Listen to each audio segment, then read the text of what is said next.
নমস্কাৰ মই মজিদ বন্ধুসকল লগতে চাওঁ আজি 9টা গুৰুত্বপূৰ্ণ খবৰ। প্ৰথমটো খবৰ, মুখ্যমন্ত্ৰীৰ জন আশীৰ্বাদ যাত্ৰাত জুবিন গাৰ্গক অপমান, বিজেপি কৰ্মীয়ে ফালি পেলালে নেয়ৰ দাবীৰে প্ৰদৰ্শন কৰা ফেষ্টুন। মুখ্যমন্ত্ৰীৰ জন আশীৰ্বাদ যাত্ৰাত জুবিন গাৰ্গক অপমান, ফালি পেলালে নেয়ৰ দাবীৰে প্ৰদৰ্শন কৰা ফেষ্টুন। বিজেপি কৰ্মীৰ এই কুকাণ্ড। সৰ্বগৰ মাজেৰে আগবাঢ়িছিল বিজেপিৰ জন আশীৰ্বাদ যাত্ৰা আৰু এই যাত্ৰাতেই জুবিন গাৰ্গৰ নেয়ৰ দাবী তুলিছিল 4গৰাকী জুবিন অনুৰাগীয়ে। জুবিন গাৰ্গৰ নেয়ৰ বিষয়টো মুখ্যমন্ত্ৰীৰ দৃষ্টিগোচৰ কৰিবলৈ এই পদক্ষেপ হাতত লৈছিল ছাত্ৰকেইজনে। ফেষ্টুনত লিখি আনিছিল জাষ্টিছ ফৰ জুবিন গাৰ্গ আৰু জুবিন গাৰ্গৰ নেয়ৰ দাবী সহ্য নহ'ল বিজেপি কৰ্মীৰ। নেয়ৰ দাবীৰে লিখি অনা ফেষ্টুন টানি আজুৰি ফালি পেলালে বিজেপি কৰ্মীয়ে আৰু এইদৰে মুখ্যমন্ত্ৰীৰ জন আশীৰ্বাদ যাত্ৰাত অপমান কৰা হ'ল জুবিন গাৰ্গক। পৰৱৰ্তী খবৰ, বাতিল হ'ব পাৰে মন্ত্ৰী অশোক সিংহলৰ মনোনয়ন। মন্ত্ৰী অশোক সিংহলৰ মনোনয়নত বিসংগতিৰ অভিযোগ। এই সন্দৰ্ভত লিখিত অভিযোগ কংগ্ৰেছ প্ৰাৰ্থী বাতাস ওৰাঙৰ। নিৰ্বাচনী বিষয়াক দাখিল কৰিলে লিখিত অভিযোগ। মনোনয়ন পত্ৰৰ 4 নং স্থানত ফটো নিদিয়াৰ অভিযোগ মন্ত্ৰী অশোক সিংহলৰ বিৰুদ্ধে।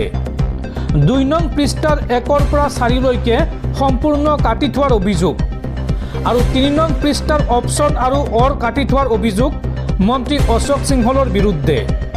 এই সন্দৰ্ভত নিৰ্বাচন আয়োগক লিখিত অভিযোগ কংগ্ৰেছ প্ৰাৰ্থী বাতাস ওৰাঙৰ। পৰৱৰ্তী খবৰ, বিধানসভা নিৰ্বাচনৰ প্ৰচাৰ চলাবলৈ অসমলৈ আহিব বিজেপিৰ ষ্টাৰ কেম্পেইনাৰ। অহা 1, 5 আৰু 6 এপ্ৰিলত অসমলৈ আহিব দেশৰ প্ৰধানমন্ত্ৰী নৰেন্দ্ৰ মোদী। লগতে 29 মাৰ্চ, 2 এপ্ৰিল আৰু 7 এপ্ৰিলত অসমলৈ আহিব গৃহমন্ত্ৰী অমিত শ্বাহ আৰু 29 মাৰ্চ আৰু 30 মাৰ্চত অসমলৈ আহিব বিজেপিৰ ৰাষ্ট্ৰীয় সভাপতি নীতিন নবীন। দৰ্শকসকল আৰু বহুতো গুৰুত্বপূৰ্ণ খবৰ আছে। তাৰ আগতে আপোনাক জনাওঁ যে যদি আপুনি এতিয়ালৈকে এইটো ভিডিঅ'ত লাইক কৰা নাই তেন্তে এতিয়াই ভিডিঅ'টোত লাইক কৰি দিয়ক আৰু এনেকুৱা ধৰণৰ ভিডিঅ'সমূহ নিতৌ চাবলৈ চেনেলটো ছাবস্ক্ৰাইব কৰি কাষত থকা বেল আইকনটো প্ৰেছ কৰি ৰাখক। পৰৱৰ্তী খবৰ, বিজেপিৰ বিৰুদ্ধে ভয়ংকৰ অভিযোগ। অনৈতিক কামৰ হেডকোৱাৰ্টাৰ ৰাজ্যিক বিজেপিৰ মুখ্য কাৰ্যালয়ৰ 501 নম্বৰ কোঠা। এই কোঠাটোত 10,000 ল'ৰা ছোৱালীক অনৈতিক কামত নিয়োগ কৰা হৈছে। এয়া বেআইনী আৰু অসাংবিধানিক কাম। 501 নম্বৰ কোঠা চিল কৰিবৰ বাবে ভাৰতীয় নিৰ্বাচন আয়োগলৈ পত্ৰ অসম জাতীয় পৰিষদৰ। লগতে অসম আৰক্ষীৰ সঞ্চালক প্ৰধানলৈও পত্ৰ প্ৰেৰণ কৰিছে অসম জাতীয় পৰিষদে। মন্ত্ৰী পবিত্ৰ মাৰ্ঘেৰিটা আৰু প্ৰমোদ কলিতাৰ বিৰুদ্ধে ব্যৱস্থা লোৱাৰ দাবী এই ৰাজনৈতিক দলটোৰ। জুবিন গাৰ্গৰ ফটো ব্যৱহাৰ কৰি বিজেপিয়ে চলাই আছে ভুৱা ফেচবুক একাউণ্ট। সংবাদমেল পাতি বিজেপিৰ কেইবাটাও ভুৱা একাউণ্টৰ এখন তালিকা প্ৰকাশ কৰে অসম জাতীয় পৰিষদে আৰু এই সন্দৰ্ভত ব্যৱস্থা ল'বলৈ ভাৰতীয় নিৰ্বাচন আয়োগলৈ দাবী জনাইছে এজেপিয়ে। পৰৱৰ্তী খবৰ, মধ্যপ্ৰাচ্যৰ যুদ্ধক লৈ ডাঙৰ খবৰ। মাৰ্কিন ৰাষ্ট্ৰপতি ডনাল্ড ট্ৰাম্পক এইবাৰ চৰ্ত বান্ধি দিলে ইৰাণে। অতি শীঘ্ৰে ইৰাণৰ চুবুৰীয়া ৰাষ্ট্ৰসমূহত থকা আমেৰিকাৰ সেনা ছাউনীসমূহ বন্ধ কৰক, তেতিয়াহে যুদ্ধবিৰতি মানি ল'ব ইৰাণে। এই চৰ্ত বান্ধি দিছে এইবাৰ আমেৰিকাক ইৰাণে। ডনাল্ড ট্ৰাম্পক এইবাৰ চৰ্ত বান্ধি দিলে ইৰাণে। অতি শীঘ্ৰে ইৰাণৰ চুবুৰীয়া ৰাষ্ট্ৰসমূহত থকা আমেৰিকান সেনা ছাউনীসমূহ বন্ধ কৰক। ইৰাণক আৰু কেতিয়াও আক্ৰমণ নকৰোঁ বুলি প্ৰতিশ্ৰুতি দিয়ক আমেৰিকাই, তেতিয়াহে যুদ্ধবিৰতি মানি ল'ব ইৰাণে, অন্যথা আক্ৰমণ চলি থাকিব। আমেৰিকাই ইৰাণৰ সৈতে যুদ্ধবিৰতি ঘোষণা কৰিছে, কিন্তু এই বিৰতি চৰ্তৰ জৰিয়তেহে মানি ল'ব বিচাৰিছে ইৰাণে, অন্যথা এই বিৰতি মানি নলয় ইৰাণে।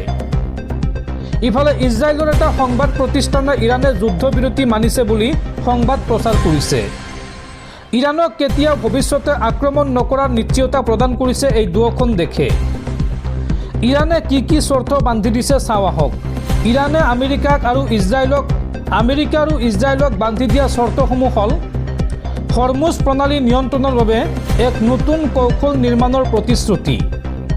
এই প্ৰতিশ্ৰুতিত আছে ইৰাণৰ সম্পূৰ্ণ অধিকাৰ, অৰ্থাৎ ষ্ট্ৰেইট অফ হৰমুজ বা হৰমুজ প্ৰণালীত ইৰাণৰ সম্পূৰ্ণ অধিকাৰ থাকিব আৰু যুদ্ধত হোৱা ক্ষতিপূৰণ দিব লাগিব আমেৰিকাই। ইৰাণৰ যিমান ক্ষতি হৈছে তাৰ ক্ষতিপূৰণ দিব লাগিব আমেৰিকাই। আৰু 5 বছৰৰ বাবে ইৰাণে কোনো ধৰণৰ বেলিষ্টিক মিছাইলৰ বিকাশ নকৰে।